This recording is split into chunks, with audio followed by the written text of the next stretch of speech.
আজকে আমি রান্না করেছি সিদ্ধ ভাত। ভাতের উপরে সিদ্ধ দিয়েছি ভেন্ডি এবং ভাতের নিচে সিদ্ধ দিয়েছি আলু। আমি ভাতগুলো এভাবে নাক দিয়ে আলুগুলো বের করে নিলাম।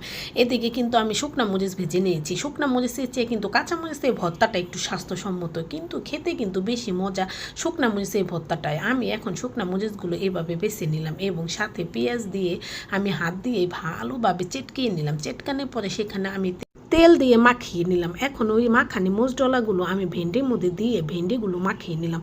অন্যদিকে আলুগুলো নিয়েও আমি আলুর সাথে শুকনা মরিচ ডলা দিয়ে আমি মাখিয়ে গোল গোল করে বল বানিয়ে আমি রেখে দিলাম। এখন আমি ওই মশলা প্লেটে কতগুলো ভাত নিয়ে নিলাম। ভাত নেওয়ার পরে এগুলো মাখিয়ে আমি তারপর খাওয়া তুললাম। হাইগ্রেড টেস্ট, অনেক টেস্ট। এদিকে কিন্তু আমার বাচ্চা কাচ্চা সবাই এখানে বসে আমরা একসাথে ভাত খাচ্ছি। অনেক অনেক মজা ছিল। মাঝে মধ্যে কিন্তু এই মাছ মাংস বাদ দিয়ে এই ভর্তা ভাতও কিন্তু অনেক স্পেশাল লাগে। মাছ মাংসের চেয়ে অনেক বেশি মজা লাগে এবং পেট ভরে কিন্তু ভাত খাওয়া যায়।